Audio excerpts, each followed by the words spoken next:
Learning from Europe. By Paul Krugman. As healthcare reform nears the finish line, there is much wailing and rending of garments among conservatives. And I'm not just talking about the Tea Partiers. Even calmer conservatives have been issuing dire warnings that Obamacare will turn America into a European-style social democracy. And everyone knows that Europe has lost all its economic dynamism. Strange to say, however, what everyone knows isn't true. Europe has its economic troubles, who doesn't? But the story you hear all the time, of a stagnant economy in which high taxes and generous social benefits have undermined incentives, stalling growth and innovation, bears little resemblance to the surprisingly positive facts. The real lesson from Europe is actually the opposite of what conservatives claim. Europe is an economic success, and that success shows that social democracy works.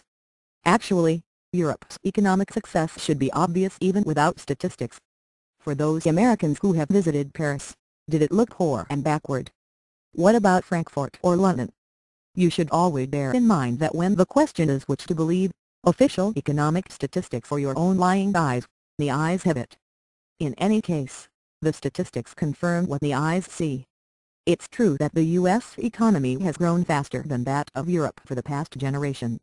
Since 1980, when our politics took a sharp turn to the right, while Europe's didn't, America's real GDP has grown, on average, 3% per year. Meanwhile, the EU-15, the bloc of 15 countries that were members of the European Union before it was enlarged to include the number of former communist nations, has grown only 2.2% a year. America rules. Or maybe not. All this really says is that we've had faster population growth. Since 1980, per capita real GDP, which is what matters for living standards, has risen at about the same rate in America and in the EU-15, 1.95% a year here, 1.83% there. What about technology? In the late 1990s you could argue that the revolution in information technology was passing Europe by. But Europe has since caught up in many ways. Broadband, in particular, is just about as widespread in Europe as it is in the United States, and it's much faster and cheaper. And what about jobs?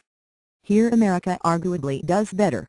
European unemployment rates are usually substantially higher than the rate here, and the employed fraction of the population lower. But if your vision is of millions of prime working-age adults sitting idle, living on the dole, think again. In 2008, 80% of adults aged 25 to 54 in the EU-15 were employed and 83% in France. That's about the same as in the United States. Europeans are less likely than we are to work when young or old, but is that entirely a bad thing? And Europeans are quite productive, too. They work fewer hours, but output per hour in France and Germany is close to US levels. The point isn't that Europe is utopia. Like the United States, it's having trouble grappling with the current financial crisis. Like the United States, Europe's big nations face serious long-run fiscal issues, and like some individual U.S. states, some European countries are teetering on the edge of fiscal crisis. Sacramento is now the Athens of America, in a bad way. But taking the longer view, the European economy works, it grows, it's as dynamic, all in all, as our own. So why do we get such a different picture from many pundits? Because according to the prevailing economic dogma in this country, and I'm talking here about many Democrats as well as essentially all Republicans, European-style social democracy should be an utter disaster. And people tend to see what they want to see. After all, while reports of Europe's economic demise are greatly exaggerated, reports of its high taxes and generous benefits aren't.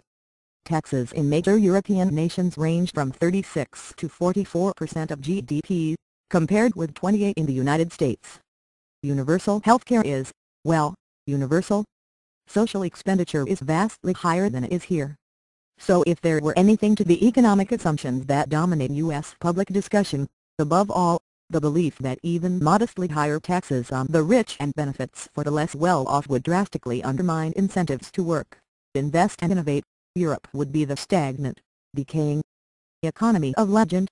But it isn't. Europe is often held up as a cautionary tale, the demonstration that if you try to make the economy less brutal, to take better care of your fellow citizens when they're down on their luck, you end up killing economic progress. But what European experience actually demonstrates is the opposite. Social justice and progress can go hand in hand.